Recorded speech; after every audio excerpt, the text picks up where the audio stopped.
Shadows, the horror movie heroes, by Clouds, read by Distracted by Books. Chapter 35, Gala. Cameras flashed as Nejire made her way down the red carpet. She put on her biggest smile, giggling for the cameras as she tried to remember everything their teachers had tried to drill into their heads during media trainings. So this was what she had to look forward to when she graduated, huh? She hadn't become a hero for fame, but she had to admit that this was really kind of fun. Nejire waved at another camera. Only about half the heroes were here tonight. The other half had either been left behind to guard the objectives in the agency with Mirio, or had gone out patrolling like Amajiki. She had wanted to bring Izuku along to the party too. He was just so cute and shy, and probably needed some nice normal experiences after the trauma of being targeted by those nasty villains. But Amajiki had pointed out that there were still villains out there who might try to go after him, and he was safer at the agency. He was right, of course, but she still wished everyone had been able to come. It was kind of weird that the villains hadn't tried to attack the agency yet to get their objectives. But there were still a few days left in the exercise, and Mirio had said they were probably waiting for the cover of darkness, which was why he had ended up staying behind to guard them. Maybe after the exercise was over, they could all get together and go to another fancy party together to celebrate their victory. Nejire grinned wider and started making mental plans as she walked into the party. Mirio flipped through the security footage of all the rooms in the agency. None of the remaining villains had tried to break in yet, so everything was calm. Even the prisoners weren't doing anything, just sitting in the same positions that they had been in all day. Overall, much more boring than the party that Nejire had gone to. Mirio kind of wished that he hadn't volunteered to stay behind, but he had become a hero to save a million people, not to go to fancy charity parties. Plus, he'd been absolutely certain that the villains were going to break in tonight, and he didn't want to miss it.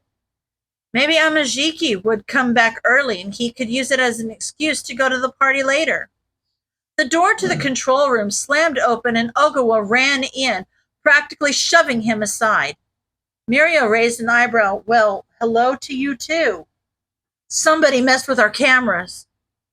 No, that's impossible. Mirio looked at the cameras. We would have noticed. Yeah, well, we didn't. Ogawa slammed a handful of tokens down on the table. Our prisoners are dead. Amajiki weaved his way through the back alleys of the city. He'd manifested a bear's nose so that he could track the scent of the escaped villains he was tracking, the Hata brothers. It was hard in such a large city, but he'd managed to pick up their scent a few minutes ago, and now the scent was getting stronger, which meant he must be close. He saw an apartment building at the end of the street. They were probably hiding out there.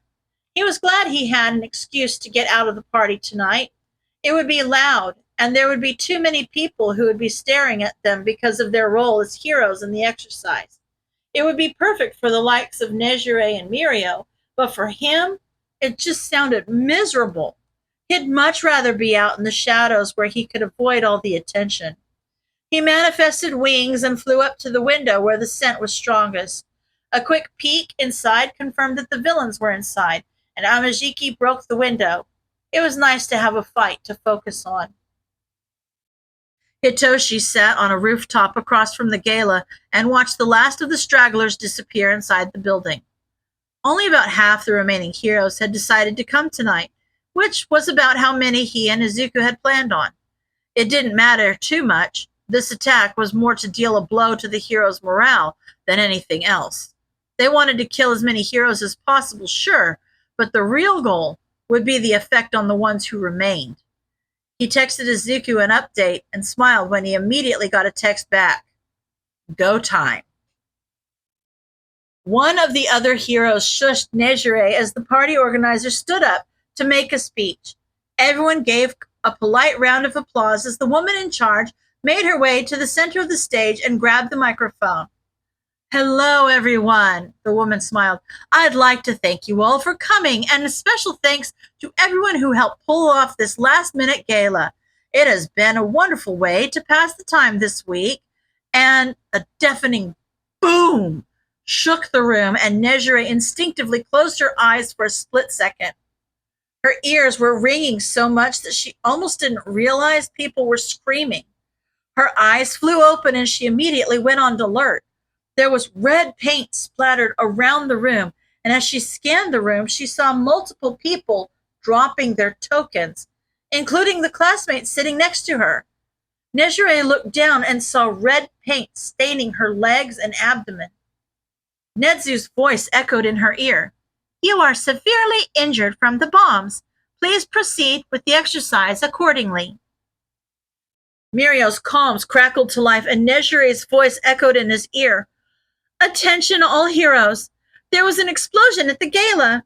Both hero and civilian casualties." He was out the door before she even finished speaking. The dead room went silent with shock. "Oh!" Denki gulped dryly. "So that's what those things were." "Yeah," Jiro frowned. "But, She shook her head and closed her mouth. Denki gave her a look. "But what?" "It's just," Kyoko lowered her voice. "Didn't we move in a lot more boxes than that?" End of chapter.